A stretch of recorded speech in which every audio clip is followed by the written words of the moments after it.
धमाका होता है, सिखों का कत्लेआम कर देते थे, उनके लिए तो तब देश ठीक था। अब तो देश ठीक होगा ही नहीं, क्योंकि हम चीन को भगा देते हैं, पाकिस्तान को आटा मंगवाते हैं। इस देश के अंदर 76,000 किलोमीटर सड़कें बन जाती है। इस देश के अंदर भारतीय सेना विश्व की तीसरी बड़ी शक्तिशाली सेना बन जाती है। भारतीय अर्थव्यवस्था विश्व की 5वीं बड़ी अर्थव्यवस्था बन जाती है। पूरे विश्व के अंदर हिंदुस्तान में आकर निवेश करने के लिए लोग ललायित हैं। और राहुल गांधी जी को मेरा सजेशन है, राजनीति छोड़ो, इटली जाओ नानी के घर और वहां बैठ के पोगो देखो। बढ़िया। 9 साल हो गए भाजपा सरकार को, कैसा काम रहा? आज तक के इतिहास में ऐसा काम नहीं हुआ जो मोदी राज में हुआ है। ये तो इतिहास बना दिया। कई ऐसे काम हुए जैसे 370, 35A, ये बहुत बड़ी घटना और सर्जिकल स्ट्राइक, जिससे कि विश्व इतिहास में मोदी जी का नाम स्वर्ण अक्षरों में लिखा जाएगा। कम से कम ये इसके लिए तो मैं ज़रूर कहूँगा फिर से मौका दिया जाएगा। और इसमें अमन चैन स्वर्ण काल है, और फिर से ऐसा काल यदि लाना हो तो ऐसे नेताओं को ज़रूर मौका दिया जाए और झूठ फरेब से दूर होगा और सिर्फ विकास की बात होगी जैसा हुआ है।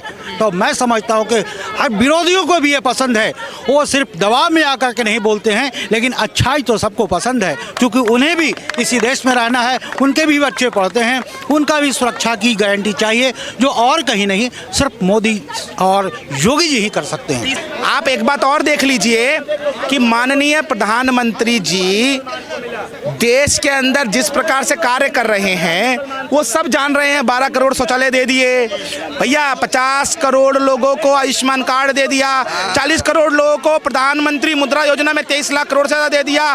देश के अंदर 76,000 किलोमीटर से ज़्यादा राष्ट्रीय राजमार्ग 10 साल में बन गए। आप इससे ऊपर तो कुछ हो नहीं सकता। 1 लाख करोड़ रुपया का उत्पादन हमने किया है रक्षा क्षेत्र के अंदर। हम विदेशों से हथियार मंगाते थे, आज हम 1 लाख करोड़ से जाके हथियार निर्यात कर रहे हैं। तो ये पूरा देश जो है, पूरा देश मोदी जी के साथ खड़ा हुआ है। और राहुल गांधी का बयान ये भी है, उन्होंने ये भी बोला कि देश में 2 विचारधाराएं हैं, एक गांधीवाद, दूसरी गॉड से। भाजपा इतिहास की राजनीति कर रही है, हम भविष्य की राजनीति करते हैं। अब देखिए, देश में 2 विचारधाराएं तो हैं, मैं सहमत हूं राहुल गांधी से, लेकिन उन्होंने जो वो है ना कोट करने में गलती कर दी। एक है एक राष्ट्रवादी विचारधारा और एक है राष्ट्रद्रोही विचारधारा। राष्ट्रवादी विचारधारा का आपने एक और उदाहरण ताजा देखा अभी बालासोर के अंदर, किस प्रकार से बजरंग दल के कार्यकर्ता, जिनको ये लोग गुंडा आतंकवादी कहते हैं, वो वहां पर खड़े होकर पानी पिला रहे थे, घायलों को हॉस्पिटल ले जा रहे थे, जूस पिला रहे थे, भोजन उपलब्ध करा रहे थे। और राष्ट्रीय स्वयंसेवक संघ के कार्यकर्ताओं ने लंबी लंबी कतारों में खड़े के हॉस्पिटलों में अपना जो रक्त है वो दान करने के लिए वहां पर खड़े रहे 6-6 घंटे, 8-8 घंटे, एक पूरा दिन। ये है राष्ट्रवादी विचारधारा। और राष्ट्रद्रोही विचारधारा, PFI, कांग्रेस, SDPI, कोई सा सपोला दिखाई दिया था क्या वहां पर बालासोर के ग्राउंड जीरो पर? मैं पूछना चाहता हूं, ये है विचारधाराओं की लड़ाई कि एक तरफ प्रधानमंत्री ग्राउंड जीरो पर खड़े हो जाते हैं, जाकर वहां पर केंद्रीय रेल मंत्री खड़े होते हैं, अंतिम सांस तक, अंतिम क्षण तक खड़े रहते तक ट्रेन शुरू नहीं हो जाती। और दूसरी तरफ राहुल गांधी विदेशों में जाकर भारत का अपमान करते हैं। क्यों भैया, ऐसा क्या महासम्मेलन तुम कर रहे थे कि तुम्हें अमेरिका से हिंदुस्तान आने में पैर में मेहंदी लगा रखी थी या पैर में घुंघरू बांध रखे थे? देश में इतनी बड़ी त्रासदी हुई और आप विदेशों में बैठकर सेल्फी खेल रहे हो।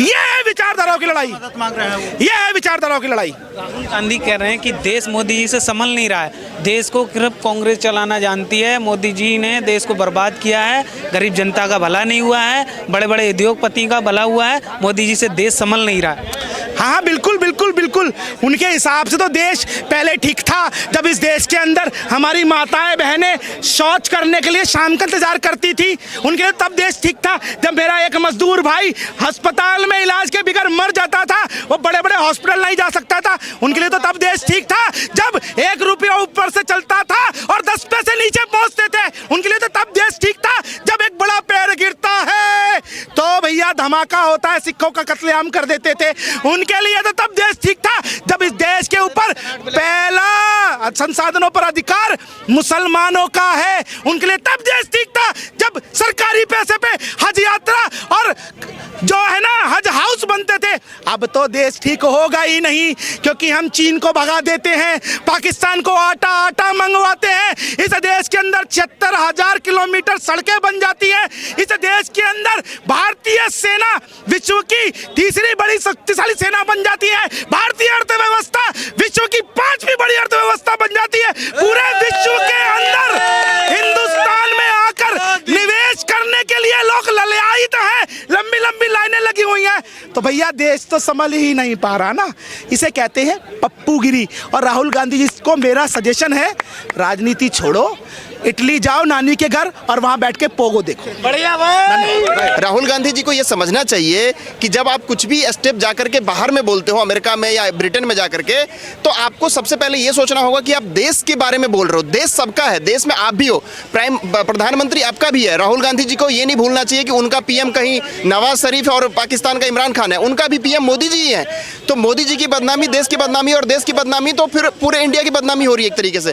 तो समझदार अगर वो थोड़े से भी होते, आप देखिए अपोजिशन का काम है, विपक्ष का काम है जो आलोचना उनको करना चाहिए, वो आलोचना तो आप करते नहीं हो। उस टाइम पे आप डेस्क पे चढ़ जाते हो संसद भवन में, उस टाइम पे आप पर्चा लेकर के जाकर के स्पीकर पे फेंकते हो, ये सारी हरकतें आप करते हो। लेकिन जब आप देश के बारे में बोलना होता है, आप सही चीजें रखो ना, तथ्य रखो ना। आप कंपेयर कर देते हो मुस्लिमों का दलित से जाकर के वहां पे, आप कंपेयर कर देते हो वहां पे लोकतंत्र खतरे में है। ये सारी चीजें कहीं ना कहीं देश की छवि को धूमिल कर रहा है। जो देश का नाम रोशन करा है मोदी जी ने, जो आज उनको ये ग्रीटिंग मिल रहा है कि Modi is my boss, Modi ji से मेरे को सिग्नेचर चाहिए, मोदी ही इस जितने विश्व के अभी जितने बड़े बड़े डिबेटेबल मुद्दे हैं उनको मोदी जी ही उसको कहीं ना कहीं सॉल्यूशन ला सकते हैं। उन सारी चीजों पे आप कहीं ना कहीं क्या करते हो, दाग लगा देते हो। आपको मैं बताऊं एक चीज, इंडिया का क्रेडिबिलिटी नहीं था कि यूएसए में जाकर के आपको वीजा इतना जल्दी एसेसेबल हो जाए और आपको विदाउट कोई इन्वेस्टिगेशन किए हुए आप वहां पे आराम से रह सको। सिर्फ यूएसए नहीं, किसी भी कंट्री में आज वो चीज पॉसिबल हो पा रहा है। किसी भी एनआरआई से उठा करके बात कर लीजिए, वो लोग बड़े खुश हैं, क्योंकि उनको जो पहले परेशान किया जाता था आज नहीं किया जा रहा है। तो ये सारी चीजें जो उपलब्धि हासिल किया हुआ है उस पर फिर से आप दाग लगा रहे हो, ये गलत है सर। देखो दूसरी बात, आप ये संसद भवन का जो विरोध कर रहे थे, तो इन संसद भवन में, पुराना वाला संसद भवन में अगर आप चाहते हो कि मुझे ही पीएम बनना है, क्योंकि इनको हजम नहीं हो रहा है कि कोई अपार्ट फ्रॉम गांधी फैमिली कोई पीएम बने, और वो एक गरीब माँ का बेटा पीएम बना हुआ है, आपको इतना ही शौक है, तो पुराने संसद भवन खाली है, वहां जाके बैठिए। तो मेरा सीधा कहना है, देखो पॉलिसी को अपोज करो, लेकिन देश को अपोज करना, देश को गाली देना, ये गुनाह है। इस गुनाह की सजा आपको जनता देगी और वो 24 में देगी। सर मैं बार बार कहता हूं कि 10 साल, पिछले 10 साल और 70 साल को कंपेयर कर लो। आज का जो जीडीपी है ना, वो पिछले 70 साल में हमने चाइना को पीछे कर दिया साहब। 4.4 की उसका जीडीपी ग्रोथ है, हमारा 7.2 है, और आने वाले टाइम में हमारा ऐसा एक्सपेक्टेशन है। IMF ने और जो जितने भी वर्ल्ड के एजेंसीज है, सबने रेटिंग दिया है कि इंडिया का आने वाला टाइम जो है वो इंडिया का है और 21वीं सदी इंडिया का है। ऐसा इसलिए नहीं कह दिया कि हमने मतलब हवा में कुछ काम किया है। कोविड के बावजूद, इतने विश्व में आर्थिक महामंदी के बावजूद हमने जो सर तरक्की दिखाया है, हमने जो इंडस्ट्री डेवलप किया है, हमने जो यूनिकॉर्न बनाया है, हमने जो इंफ्रास्ट्रक्चर डेवलप किया है, वो अविश्वसनीय है।